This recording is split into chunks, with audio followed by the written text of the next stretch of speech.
আসসালামু আলাইকুম।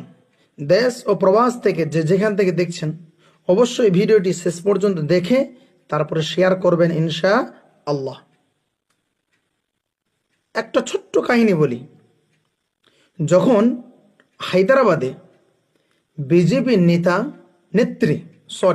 বিজেপি নেত্রী যখন ভোট প্রচার করছিলেন, এই ভোট প্রচার করার সময়ে সামনে একটা মসজিদ পড়েছিল।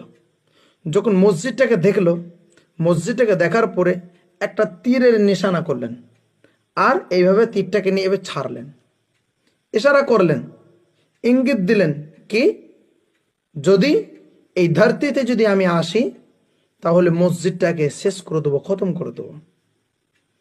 আল্লাহর কারিশমা কি জানেন? আজকে 4ই জুন, আজকে ফলাফল বেরিয়ে গেল। রেজাল্ট জানেন? ওইখানকার